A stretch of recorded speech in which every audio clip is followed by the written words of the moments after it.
Hi. How is everyone out there? It's good to see you again.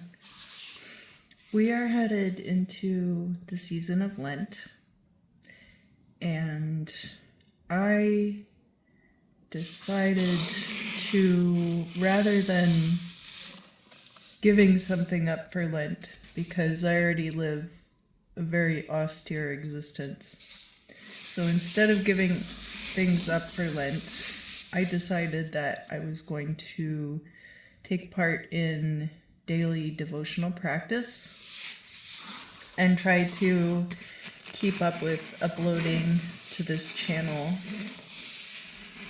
and talking about the Bible.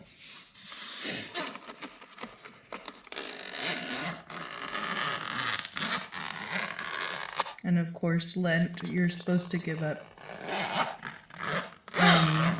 You're supposed to make sacrifice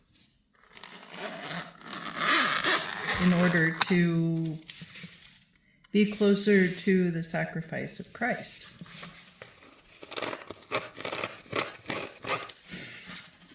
And I've decided that this is going to be how I approach that.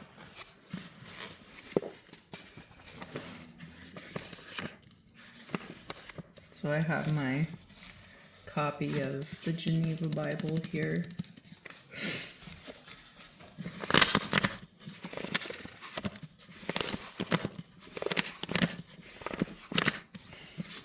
And this isn't strictly ASMR, but of course I always like to throw in those elements. I like my videos to be soothing to watch. I wanted to talk about Ecclesiastes. I think Ecclesiastes is my favorite book of the Bible.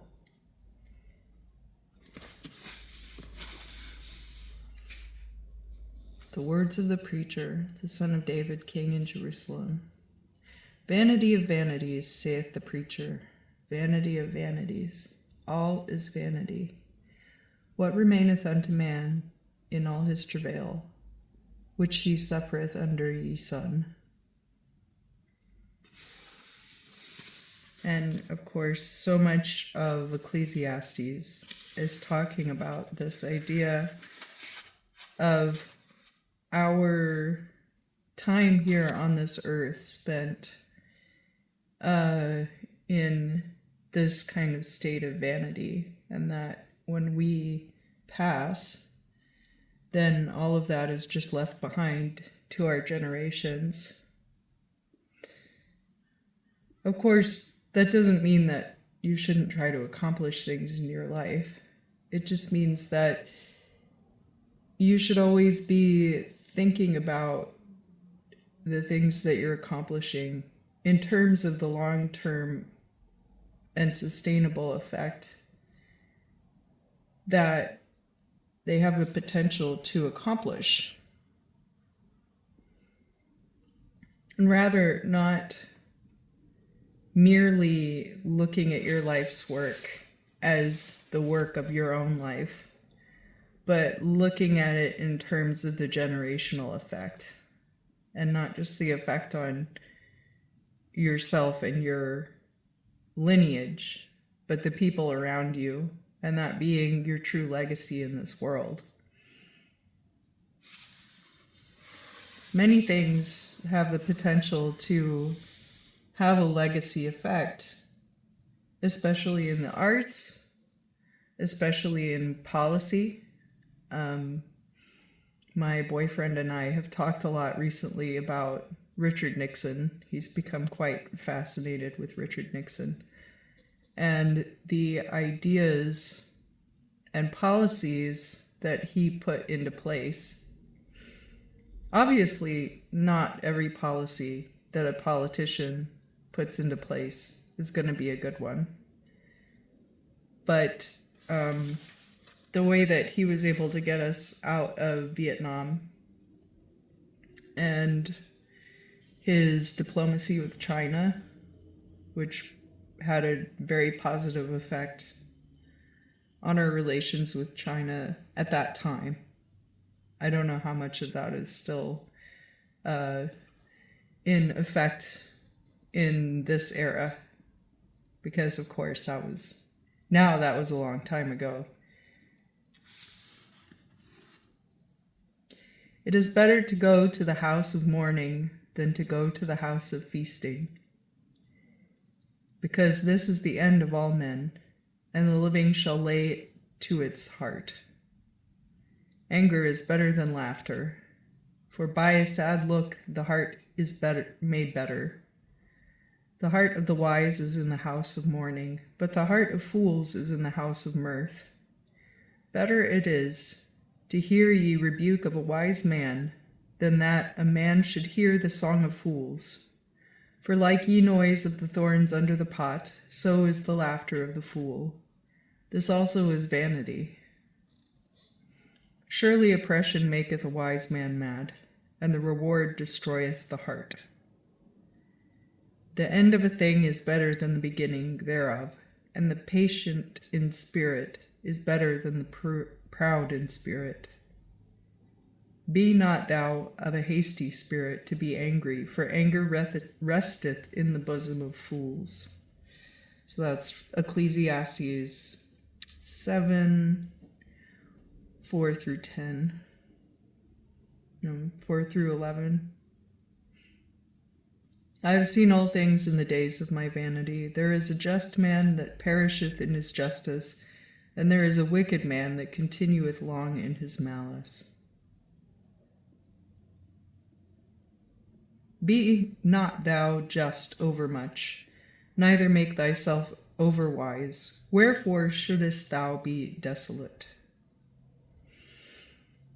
So, I love Ecclesiastes. I think for many of the same reasons that a lot of people are drawn to the book of Job, and I'll probably end up talking about Job at some point during Lent, because it definitely fits with the themes of Lent. The idea of suffering. And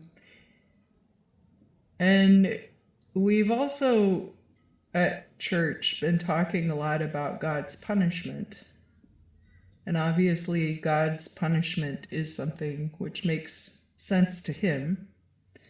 It doesn't always make sense to us. There is an idea with punishment that what you are trying to do is dissuade a person from taking part in an activity. Is punishment always really the best way to achieve that? And then, of course, you see a case like Job, where the whole point of the story is that he was so unjustly punished. And even elsewhere in the Bible, you look at Kings, you look at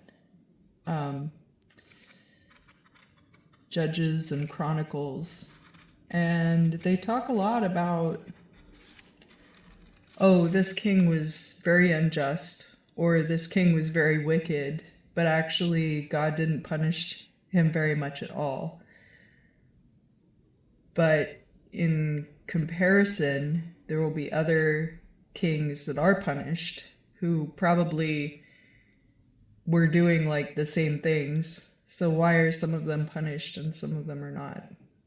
And of course, it's not really our place to say. But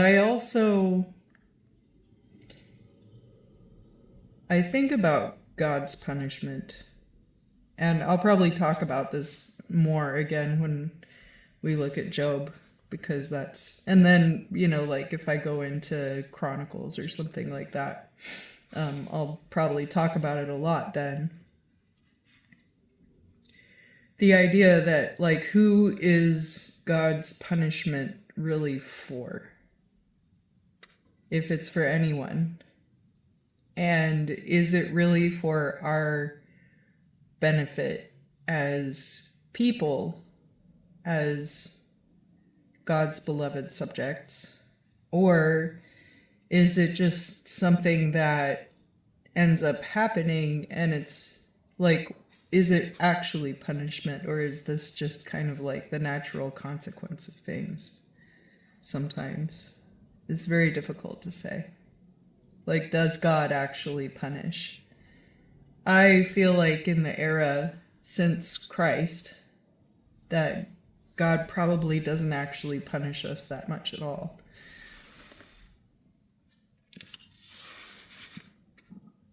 Ecclesiastes 6. There is an evil which I saw under the sun, and it is much among men. A man to whom God hath given riches and treasures and honor, and he wanteth nothing for his soul of all that it desireth. But God giveth him not power to eat thereof, but a strange man shall eat it up. This is vanity, and this is an evil sickness. If a man beget 100 children, and live many years, and the days of his years be multiplied, and his soul be not satisfied with good things, and he be not buried, I say that an untimely fruit is better than he. For he cometh into vanity, and goeth into darkness, and his name shall be covered with darkness. Also he hath not seen ye sun, nor known it, therefore this hath more rest than the other. And if he had lived 1,000 years twice told, and had seen no good, shall not all go to one place? All the labor of man is for his mouth, yet the soul is not filled. For what hath the wise man more than the fool? What hath the poor that know how to walk before the living? The sight of ye eye is better than to walk in ye lusts. This also is vanity and vexation of spirit. What is that hath been? The name thereof is now named. It is known that it is man, and he cannot strive with him that is stronger than he.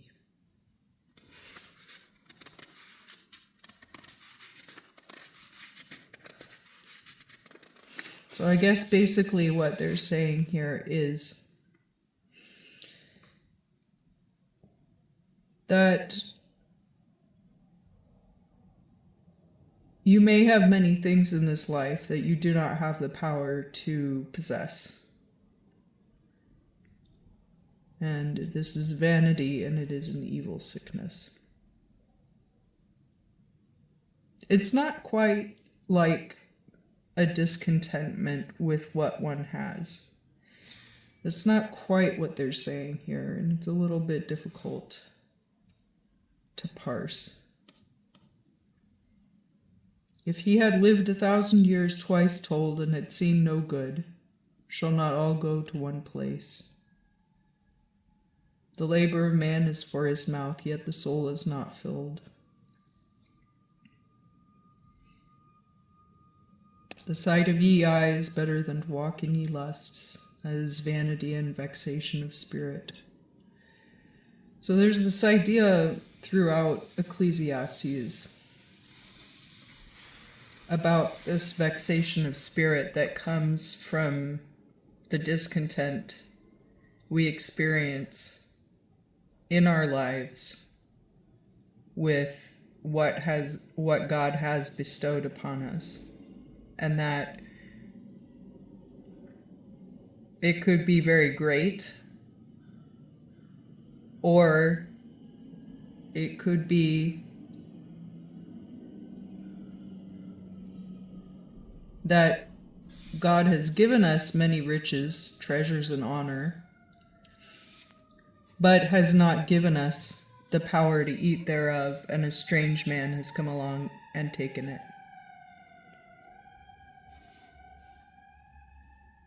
And that is also an evil sickness.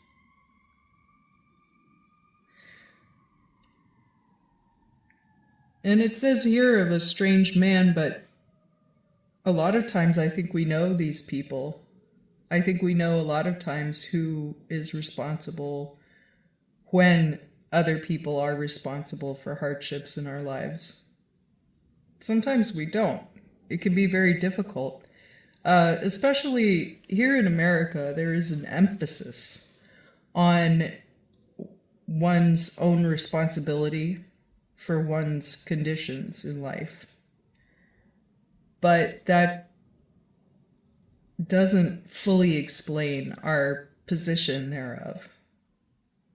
That a lot of times there are other people who are involved in these situations, and they also bring to us misunderstanding, fear, greed. Often will carry away that which was meant for us in the eyes of the Lord. And that can't be ignored.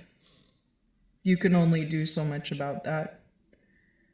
And so I feel like there's a lot of gaslighting too that goes on. And Ecclesiastes, I feel like, addresses that also. That, yes, individually we are responsible for our own existences, but we don't exist in a vacuum. And there always will be people around us who mean us well or mean us ill. And that can't be ignored. And you can't always get away from those people either. So I could probably spend 40 days talking about Ecclesiastes.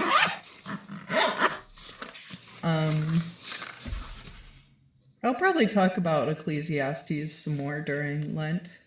I haven't fully decided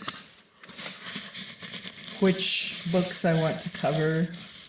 I kind of have taken some notes. I want to talk about Paul's letters. I want to talk about the prophecies.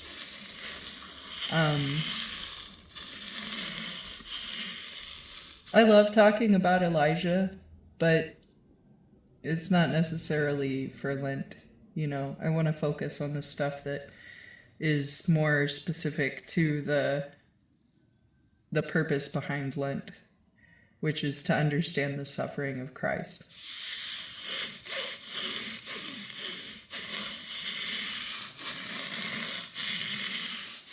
Purge me with hyssop, that I may be made clean.